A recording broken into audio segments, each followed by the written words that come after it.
నమస్తే welcome to LTV news ముందుగా headlines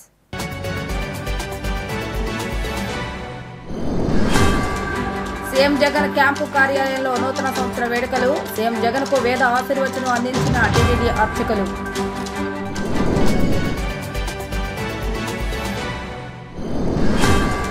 TDP MP Nani మరోసారి ఆసక్తికర వ్యాఖ్యలు తాను విజయవాడ పార్లమెంటు స్థానానికి కాపులా కుక్కలాంటి వాడినని వెల్లడి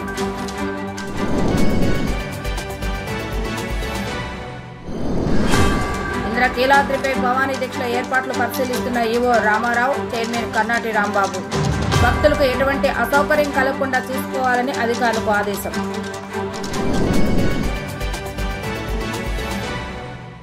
తాడేపల్లిలోని సీఎం క్యాంపు కార్యాలయంలో నూతన సంవత్సర శోభ వెల్లివిరిసింది. ముఖ్యమంత్రి YS Jagan special cake cut చేశారు. అందరికీ శుభాకాంక్షలు తెలియజేశారు. రాష్ట్ర CS Jawahar Reddy, DGP KV Rajendranath, ఇతర ఉన్నతాధికారులు సీఎం జగన్ను కలిసి ఆయనకు విషెస్ తెలిపారు. ఈ క్రమంలో తిరుమల నుంచి వచ్చిన టీటీడీ అర్చకులు సీఎం జగన్కు వేద ఆశీర్వచనం అందజేశారు.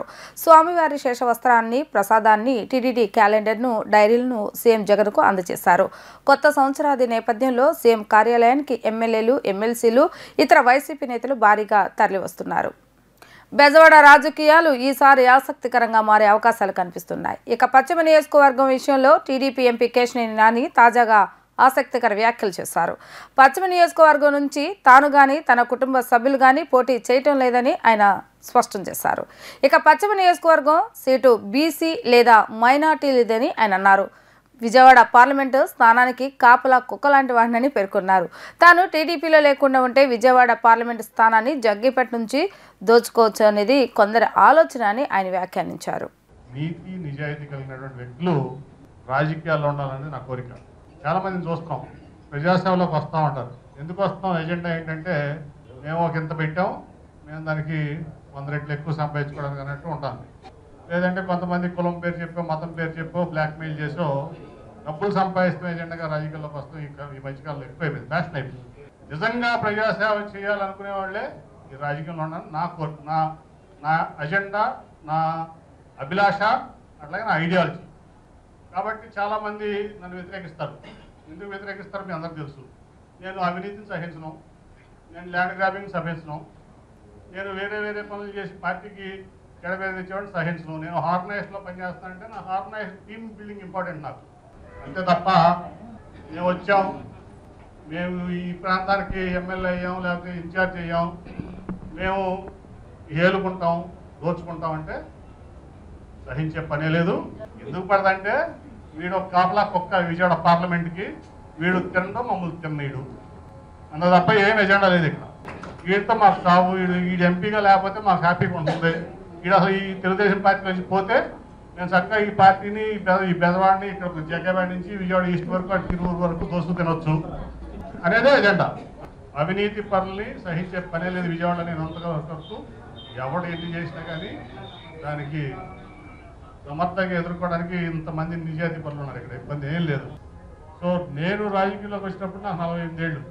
అంటే కొంత ముందు వచ్చినా నేను ఎంపీ పడిన నాకు 48 ఏళ్ళు.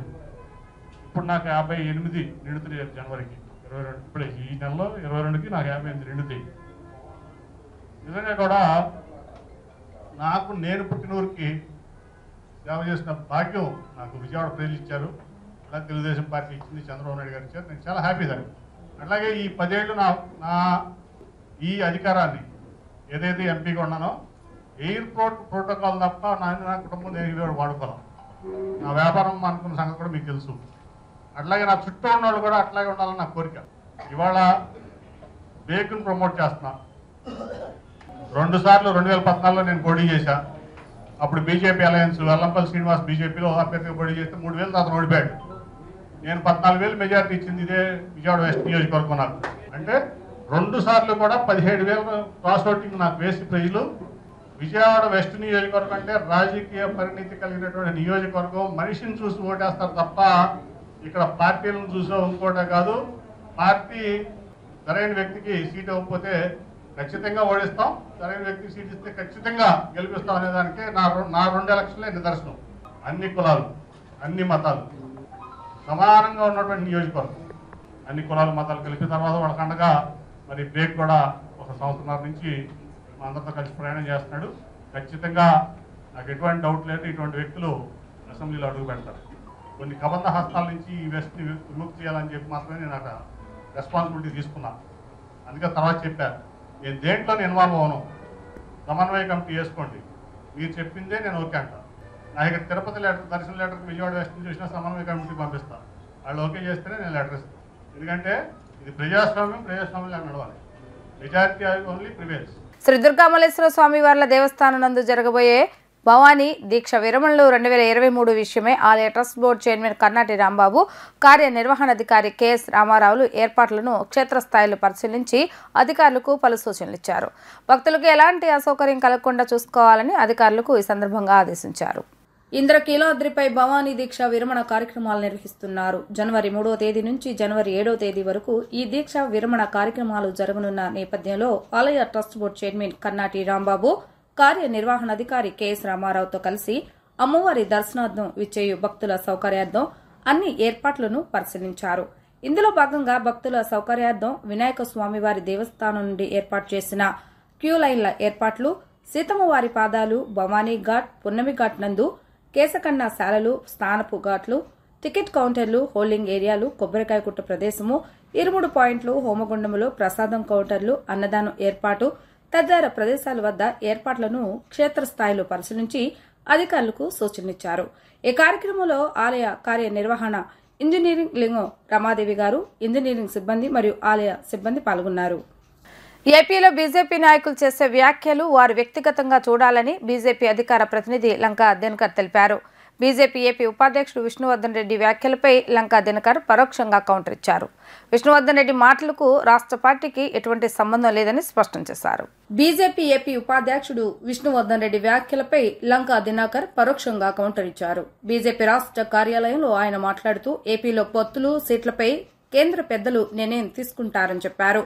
విష్ణువర్ధన్ రెడ్డి మాటలకు రాష్ట్ర పార్టీకి ఎటువంటి సంబంధం లేదన్నారు. తన వ్యక్తిగత అభిప్రాయాలను ప్రకటించడం కరెక్ట్ కాదన్నారు. కేంద్ర పెద్దలు తీసుకున్న నిర్ణయాలను రాష్ట్ర నాయకులు అమలు చేస్తారని ప్రశ్నించారు. ఎవరైనా ఏదైనా పొత్తులపై మాట్లాడితే అది వారి వ్యక్తిగతమని భావించాలని తెలిపారు. ఏపీలో పరిణామాలను కేంద్ర పెద్దలకు వివరించినట్లు చెప్పారు. పెద్దల ఆదేశాలుంటే పార్టీ అధ్యక్షురాలు పురంధేశ్వరి త్వరలో ప్రకటిస్తారని లంకా దినకర్ పేర్కొన్నారు. ఇక్కడ నాయకులు ఎవరికి కూడా వారి వ్యక్తిగతంగా ప్రకటనలు చేయటం అనేటటువంటిది భారతీయ జనతా పార్టీలో కరెక్ట్ కాదు. కేంద్ర పార్టీ పొత్తులకి సంబంధించి కేంద్ర నాయకత్వం తీసుకున్నటువంటి నిర్ణయానికి రాష్ట్ర నాయకత్వానికి తెలియజేస్తే రాష్ట్ర నాయకత్వం పురంధేశ్వరి గారు అధ్యక్షులుగా ఉన్నారు, వారు తెలియజేస్తారు. దానికి మించి ఎవరైనా మాట్లాడితే అది వారి వ్యక్తిగతం. ఆ విధమైనటువంటి వ్యక్తిగత అభిప్రాయాలకి భారతీయ జనతా పార్టీలో విలువ లేదు. ఇది పార్టీ సమిష్టిగా కేంద్ర పార్టీ తీసుకున్న నిర్ణయం ప్రకారం మేము మాట్లాడాల్సి ఉంటుంది. దేశంలో కరోనా కేసులు రోజు రోజుకు పెరుగుతున్నాయి. కొత్త సబ్ వేరియంట్ బయటపడటంతో వైరస్ వ్యాప్తి వేగంగా పెరుగుతోంది. గడిచిన 24 గంటల్లో దేశవ్యాప్తంగా 841 మందికి వైరస్ పాజిటివ్గా తేలింది. కరోనా సోకకుండా జాగ్రత్తలు తీసుకుని వేడుకలు జరుపుకోవాలని సూచిస్తున్నారు అధికారులు.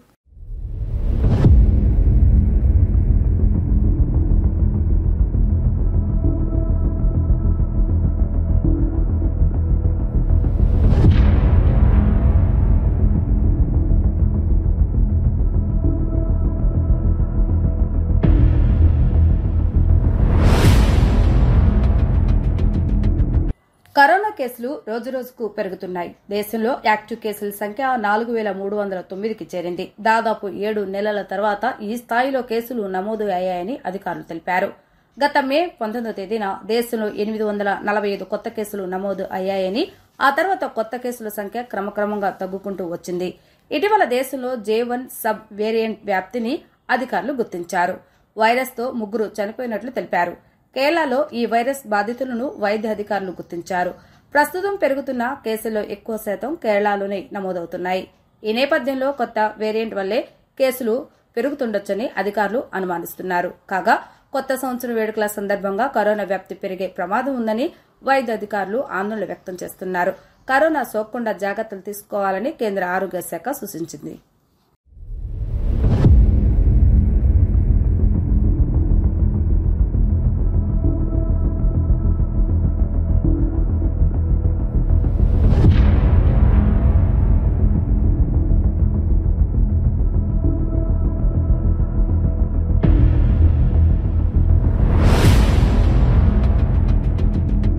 2024లో జరగనున్న రాష్ట్రీయ ఎన్నికల్లో 175 నియోజకవర్గాలలో జై భారత్ నేషనల్ పార్టీ పోటీ చేస్తున్నామని పార్టీ అధినేత జేడీ లక్ష్మీనారాయణ స్పష్టం చేశారు. గాంధీనగర్ ప్రెస్ క్లబ్ లో ఏర్పాటు చేసిన విలేకరుల సమావేశంలో ఇండియన్ ప్రజా కాంగ్రెస్ పార్టీ రాష్ట్ర అధ్యక్షులు దేవరపల్లి మహేష్ మాట్లాడుతూ తాము థర్డ్ ఫ్రంట్ కి సంకేతాలు ఇస్తూ నూతన శకానికి నాంది పలుకునున్నట్లు తెలియజేశారు.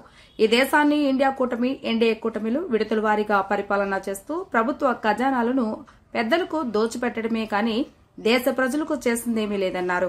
కార్మిక, కర్షక, ఉద్యోగ రంగ విధానాలు అవలంబిస్తూ దేశ భవిష్యత్తును నిర్వీర్యం చేశాయంటూ ఆరోపించారు. రానున్న పార్లమెంటు, అసెంబ్లీ ఎన్నికల్లో పోటీ చేసేందుకు థర్డ్ ఫ్రంట్ గా పోటీకి వెళ్లనున్నట్లు తెలిపారు. రాష్ట్రంలో నీచ రాజకీయాలకు పాల్పడుతున్నారని ఆవేదన వ్యక్తం చేశారు. ఈ కార్యక్రమంలో జై భారత్ నేషనల్ పార్టీ నాయకులు, కార్యకర్తలు పాల్గొన్నారు.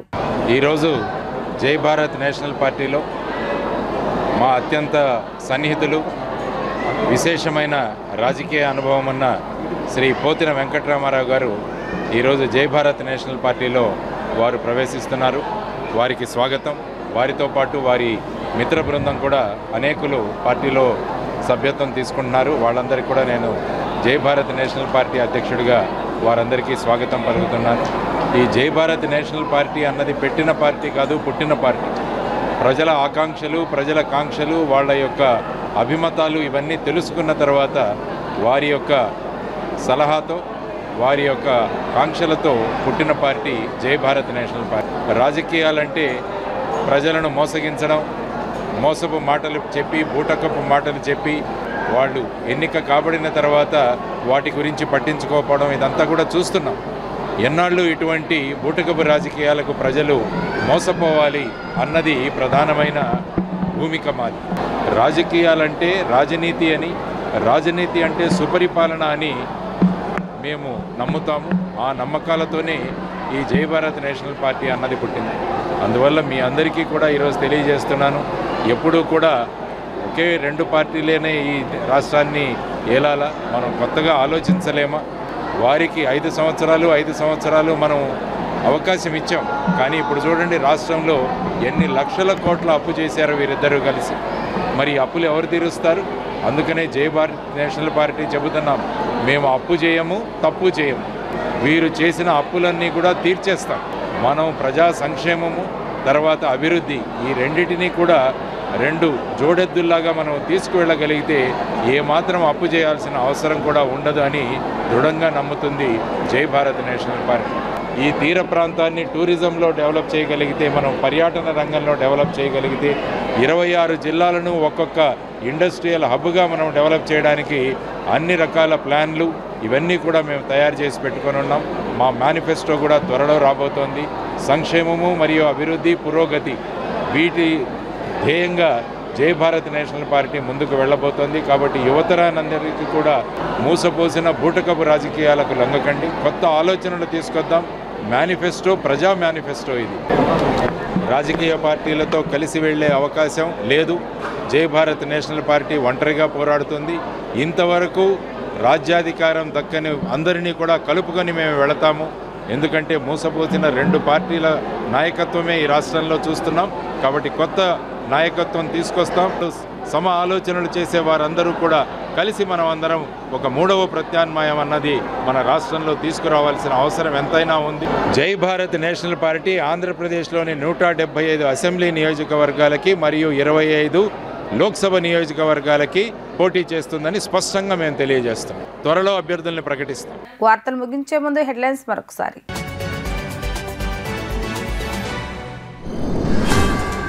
సీఎం జగన్ క్యాంపు కార్యాలయంలో నూతన సంవత్సర వేడుకలు. సీఎం జగన్ కు వేద ఆశీర్వచనం అందించిన టీటీడీ అర్చకులు.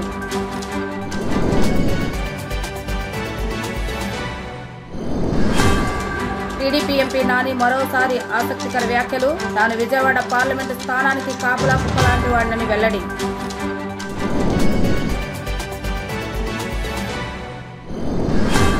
ఇంద్రకీలాద్రిపై భవానీ దీక్షల ఏర్పాట్లు పరిశీలిస్తున్న ఈవో రామారావు, చైర్మన్ కర్నాటి రాంబాబు. భక్తులకు ఎటువంటి అసౌకర్యం కలగకుండా చూసుకోవాలని అధికారులకు ఆదేశం.